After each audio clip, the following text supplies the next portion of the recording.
Hindi po si Annalyn yung napili ninyo. Pwede ho bang malaman kung bakit to? I just don't like you. You and your daughter. Baka naman gumaganti ka lang. Kanino? Sa'yo? Kasama ko kasi yung kaibigan ko kanina. May-ari siya ng eskwelahan.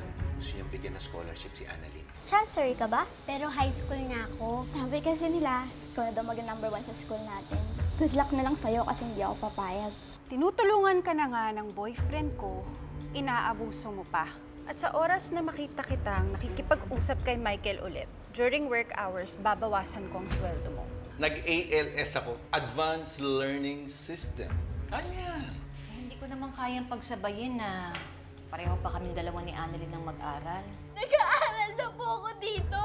Pero hindi dapat ikaw ang nag-aaral. Dapat yung nanay mo dahil yun ang boba at walang alam. Pero tama yung ginagawa mo. Mag-aral ka para hindi ko lumaking katulad niya na boba at walang alam. Kasalanan ko yata kaya hindi nabigyan ng scholarship yung bata. Sa kanya yata nabunton yung galit sa akin ni Moira. Pare, hindi kaya yung concern mo sa batang genius na yan? Hindi kaya baka concern by proxy lang? I mean, dahil dun sa tinanggihan mong anak mo kay Tisay, ilang taon na ba dapat yung batang yan yan? Well, it's been about 10 years, so 9. Kung tinuloy ni Tisay yung pagbubuntis niya, same age as Annalyn yung bata. Yun na nga. So, wala kang magawa sa anak mo kay Tisay, kaya binubuhos mo na lang lahat ng atensyon mo kay Annalyn. Nay, may mga nahiram po akong libro. Ang saya po dahil ang dami pong magagandang libro sa library. Sigurado ako, mag-e-enjoy ka dito. Akin na, anak. Ako na magdadala nitong mga to, ha? Po, Nay. Annalyn! Hello po. Happy birthday pala. Ito, may libro ako. Baka gusto mo hiramin. Salamat ha, Wendy. Ah, anak. Mas matanda siya sa'yo, kaya dapat may ate. Okay lang po yan. Classmates naman po kami. Kaya okay lang po kahit first name basis po kami ni Annalyn. Nay, tara na po. Sige ah. Sige. Sabay po. Ay, anak, sandali. Ano tong nakalagay sa likod mo? Oh, ano ba yung nakasulat dyan? Bakit, anak? Ano bang ibig sabihin yan?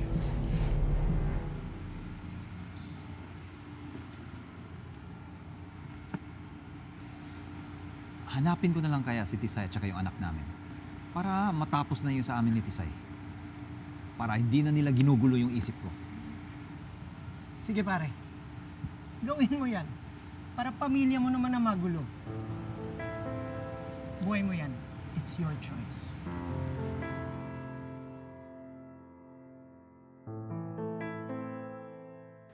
Hoy, Wendy! Ikaw ba nagdikit ito sa likod ko? Ikaw ba may gawa nito?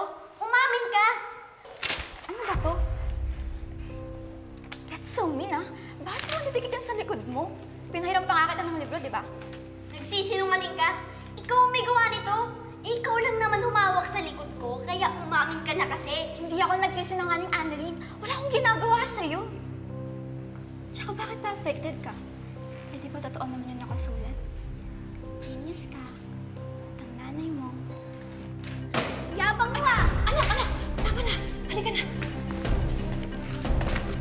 Halika na. Bilis na tayo. Talagang aawayin mo yung bata? Anak, hindi kita pinalaki ng ganon. Bago ka lang estudyante dito, anak. Kung hindi kita napigilan, hindi ka makikilala bilang isang batang genius. Kung hindi isang batang pikon na nang aaway, gusto mo ba yun? Pero Nay, si Wendy naman po yung nauna. Kaya gaganti ka. Anak, masama yun. Oo, alam ko sa umpisa, masarap sa pakiramdam kasi nakaganti ka. Pero sa bandang huli, pagsisisihan mo yung ginawa mo. Pero Nay, pinagtatawanan po nila kayo. Eh, ayoko lang naman po nakikita kayong pinagtatawanan dahil wala kayong pinag-aralan. Pinatawag nila kayo na boba, na wala kayong alam kaya naloko kayo ng tatay ko. Bakit? May mali ba sa mga sinasabi nila? Totoo naman lahat ng mga sinasabi nila, hindi ba? Totoo lahat yun. Totoo naman na iniwan tayo ng tatay mo. Kaya ako ang sisihin mo.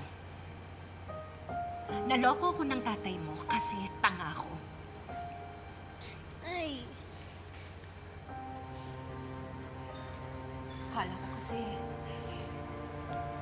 mahal ako ng tatay mo eh. Hindi pala.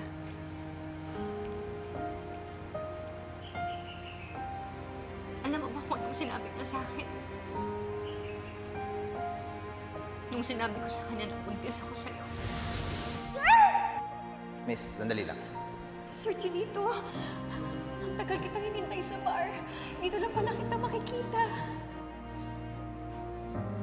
Sir Chinito, magiging tatay na kayo. Buntis ako. Miss, imposible yung sinasabi mo. Anong imposible? Eh, may nangyari sa ating dalawa. Boyfriend kita. Hindi tayo magkarelasyon. Malay ko ba kung ako lang naging lalaki mo? Ano sinasabi mo? Napokpok ako? Look, you're just someone I see outside the bar. Pagkatapos ngayon, sabihin mo na nabuntis kita? Kasi nga may nangyari sa ating dalawa. Oo nga. Pero isang beses lang yun. Malay ko ba kung piniperahan mo lang ako? Hindi kita piniperahan. Ganun. Kababa. Ang tingin mo sa akin.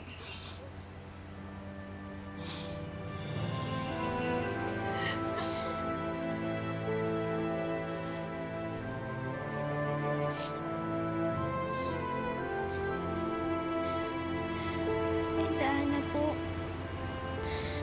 Papatunayan natin na mali ang tatay ko. Balang araw po, ipapamukha natin sa kanya na kaya nating umangat na wala siya. Na hindi natin siya kailangan sa buhay natin. Sorry po, Nay. Hindi ko na po ulit yung ginawa ko. Pero please po, Nay. Wag niyo na po tatawagin tanga ang sarili niyo.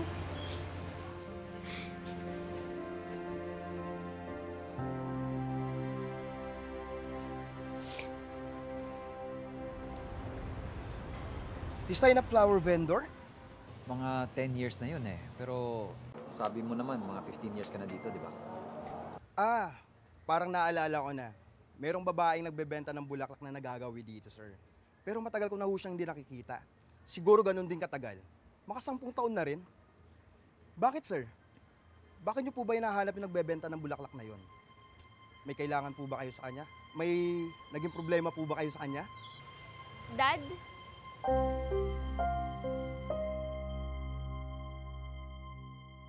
O sige, Nay, pasok mo na yan sa loob. Ah, sige po, Nay. Sige, maghanda na ako ng hapunan natin. Apa, dali lang po, Ninang, ha? Oh, di ba? Pumapasok na pala ang inaanak ko.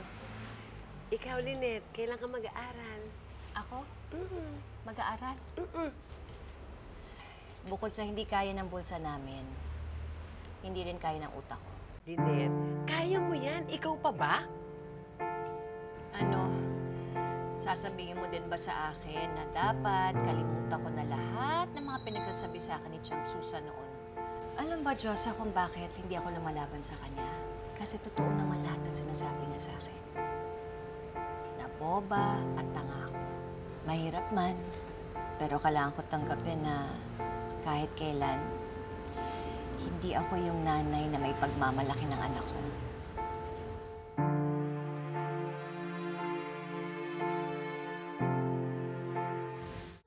Zoe? Salamat, kuya. What are you doing here? I heard the guard kanina. Hinahanap mo yung nagbebenta ng bulaklak? Why? That's not important. I should be asking you the same thing. Anong ginagawa mo dito? I'm enjoying my high school life, Dad. My friends are waiting for me inside. On a school night? Dad, magchichillan naman po kami mga friends ko.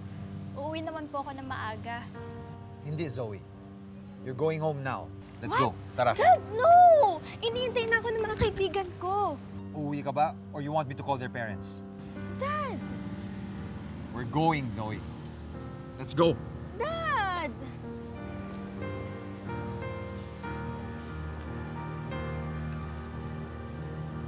Zoe, let's go. Anak, yung baon mo nandiyan na sa loob ng bag mo, ha?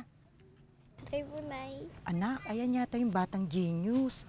Di malamang nanay niya yung kasama niya, yung walang pinag-aralan. Eh, paano nga, di ba? Bobo na, tanga pa. Ano ba yan? Ibig sabihin, siya rin po yung nagtuturo sa nanay niya? Paano ka tuturuan? Wala ngang alam. Malamang pabaya yung magulang. Kawawa naman yung bata. Oo nga. Anak, mauna na ako ha. Babalikan na lang kita dito mamaya kapag uwian nyo na. Ha? Nay. Dito muna po kayo.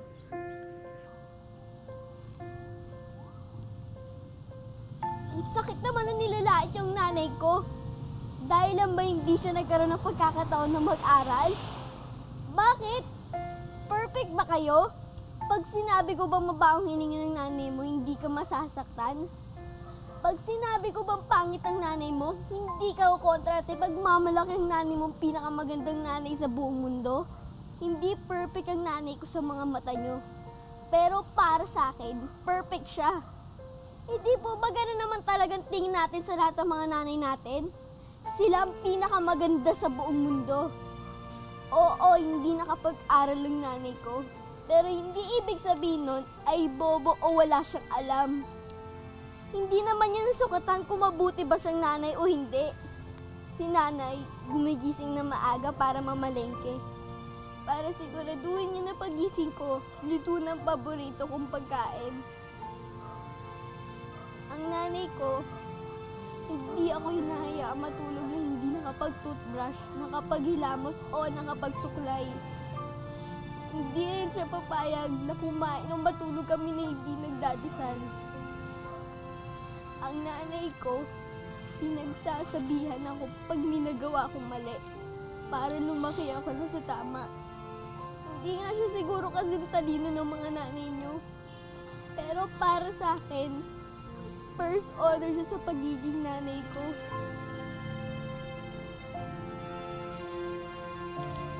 Nay, mahal na mahal po kita.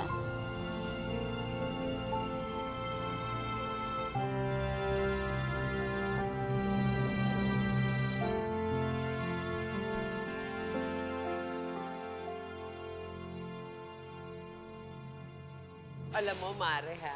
Sobra talagang nakaka-proud. Yung talagang ginawa ng inaanak ko para sa'yo. Grabe yun. Naku, Mare. Buong akala ko nga, hindi proud sa akin yung anak ko. Diyos ko, ano ka ba? Mahal na mahal ka ng inaanak ko. Tingnan mo naman, proud na proud talaga siya sa nanay niya. Kaya ako talaga minsan dinadasal ko. Pag bibiyayaan ako ng anak, sana talaga isang katulad ni Annalyn, no? Saya siguro nun. Mare, bago yung anak, jowa muna. Nga, no? Eh, alam mo naman ako. Medyo pihikan talaga ako, mahal. Miss, excuse me. Ay, Mare. May gulong po ba kayo ng motor dito? Ano po yun, kuya? Tisay? Kuya Norman! Kuya Norman! Mare! Si Kuya Norman! Ay, oo nga! Kuya, kamusta ka? Kamusta ka na? Doon ka pa rin ba nagtatrabaho sa bar? Oo, doon pa rin ako nagtatrabaho. Akalain mo dito ka lang pala. May naghahanap sa'yo sa bar ng isang araw. Sa akin? Sino daw siya? Hindi naman naglabanggit ng pangalan, pero pamilyar mo ka. Regular dati sa bar. Mukhang mayaman. Basta matangkad, higit sa lahat chinito.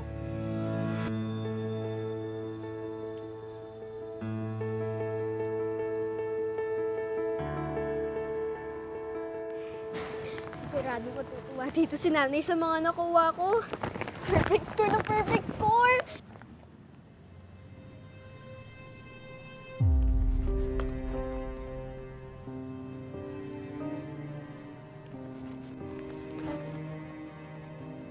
Pataanin niyo ako.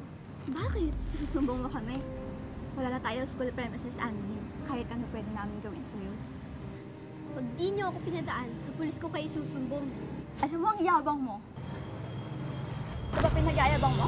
Uy, akin na yan! Sa akin yan! Ano ba? Bigyan mo sa akin yan! Akin na yan! Wait! Hindi ko nakasalanan yan, ah.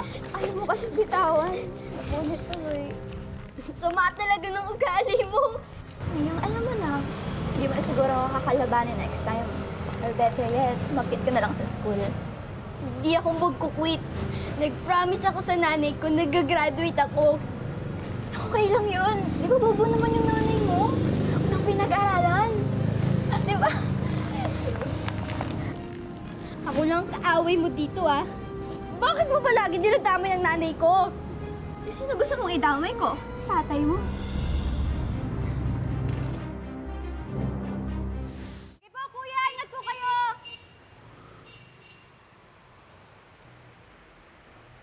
Mare, sino kaya yung naghahanap sa akin? Talaga ba? Sa palagay mo ba, meron pang ibang maghahanap sa'yo? Ang tanong, bakit kanya hinahanap ngayon? Ay, alam ko na. Siguro, kaya kanya hinahanap kasi paninindigan na niya si Annalyn. At hindi lang yon, pati ikaw, Mare, paninindigan ka na niya, Mare. Naku naman! Ano ba yung magkakajowa ka na! Talaga? O ano-ano yung iniisip mo? Uy, happy ending yun. Ano-ano sinasabi? Hi, Lynette. Hi. Rowell! Eh, ba't ka nandito? Eh, galing ako sa palengke eh. Pinuntahan ko yung pwesto mo. Wala ka doon, kaya pumunta ako rito. Para ano, hingi ka na naman ng discount. Ikaw talaga ang kunat-kunat mo. Nakakainis ka. Hindi, no? Ano, bubisitin mo ako? Hindi, kasi hindi ka na dumadaan doon sa pwesto ko eh. Kaya ako na dumaan dito para makita ka. Buti na yung malinaw.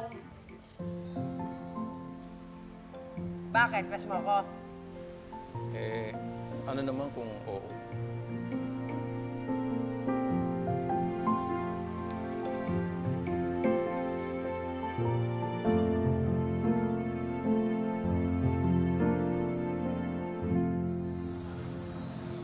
Wait, don't tell me problematic din yung tatay mo. Hala, criminal ba yung tatay mo? Tapos nakakulong? Or bobo din ba? Ang tatay. Ano? Wala nga akong tatay! Wala kang tatay? Kawawa ka naman. Alam mo, kung ako sa'yo, Ano? Kung ikaw ako, anong gagawin mo? May magagawa ka ba para mabago ang sitwasyon ko? Oo, wala akong tatay at walang pinag-aralan ng nanay ko. Ano, masaya ka na? Hindi pa ako pinapanganak. Iniwan ng tatay ko ang nanay ko. Kaya sige, asalin niyo pa ako. Anak na bula, putok sa buho. Anak sa labas, bastarda. Kaya sige, asalin niyo pa ako. Sabihin niyo na, asalin niyo pa ako. Asalin niyo pa ako. Hoy! Ano yan? Uy!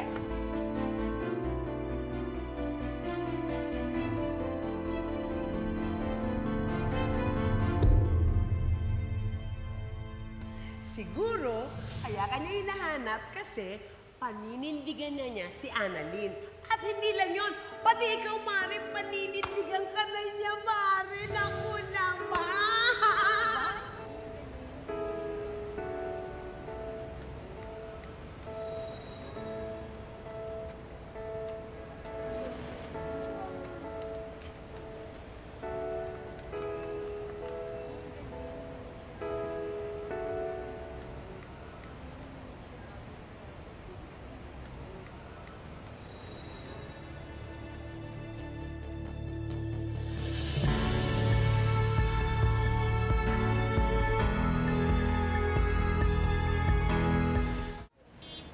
Robert, let's go. Sorry.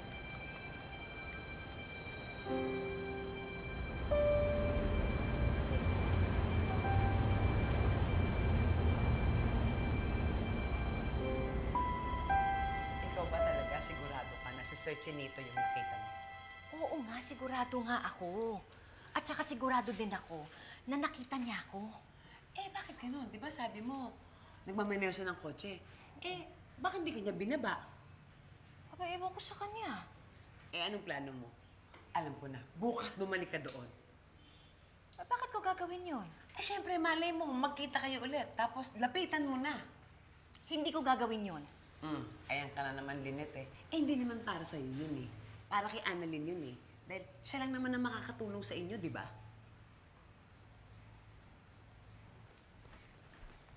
Nay, ano po ninagasan? Hello, anak ko. Anak, bakit ang aga mo umuwi? Di ba mamaya pa ang uwian ninyo? At saka, sino naghatid sa'yo dito? Paano ka nakauwi? Sumabay po kina Grace. Nag-exam po kami kaya maaga ang uwian. O ano, kamusta? Ito po. Ay, pati ka. Ay, naku, napakahusay talaga ng inaanak ko. Perfect score! Ay, oo nga! Naku, anak, ang galing-galing mo!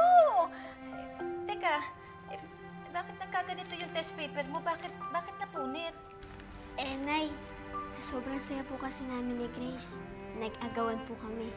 Kaya yun tuloy, napunit po. Ang mahalaga, perfect yung score. Ay, oo nga. Naku, halika nga dito. Ang galing-galing mo, anak. Ang galing mo.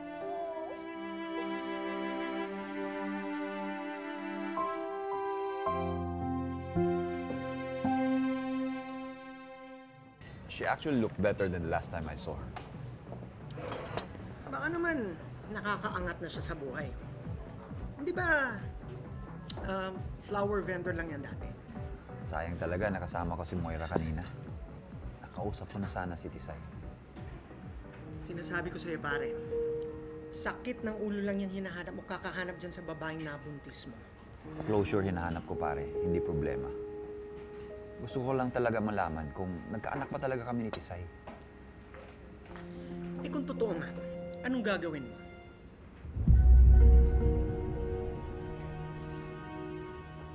Well, tutulungan ko in any way I can. Kung anak ko yun, ha? Kung concerned ako kay Zoe, eh di ba dapat ganun din ako sa kanya? Kung talagang meron man.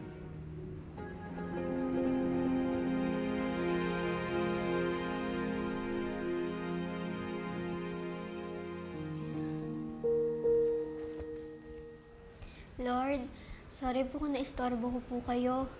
Nagigilty po kasi ako dahil nagsinungaling po kay nanay. Pinuli po ako ni Wendy. Sorry po kung nagsinungaling ako kay nanay.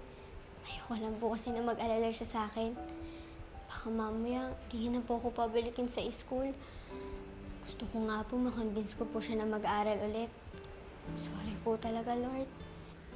Lord, may isa pa po kasi akong hiling. Pwede po ba tulungan niyo ako na mahanap ang tatay ko? Mahal na mahal ko po ang nanay ko, Lord. Pero kanina po, naiinggit po ako kay Grace at sa tatay niya. Parang ang sarap po magkaroon ng tatay, no? Please, Lord. Thank you po.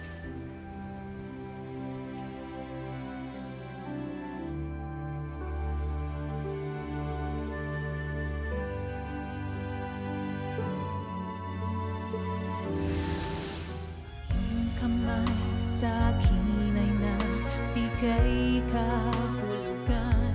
Lumalaban ako upang ika'y gabayan. Lahat ng makakaya ay sa'yo ibibigay. Ibang pamilya na po ang tatay ko. Sorry, Nay, huwag po kayo mag-sorry. Ang tatay ko po ang manluloko, hindi po kayo. Lynette, yung mga desisyon mo dati, ginawa mo yun para sa'yo. Hindi katangahan yun.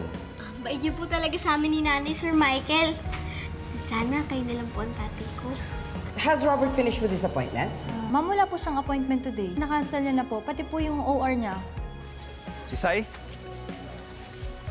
Nakita rin kita.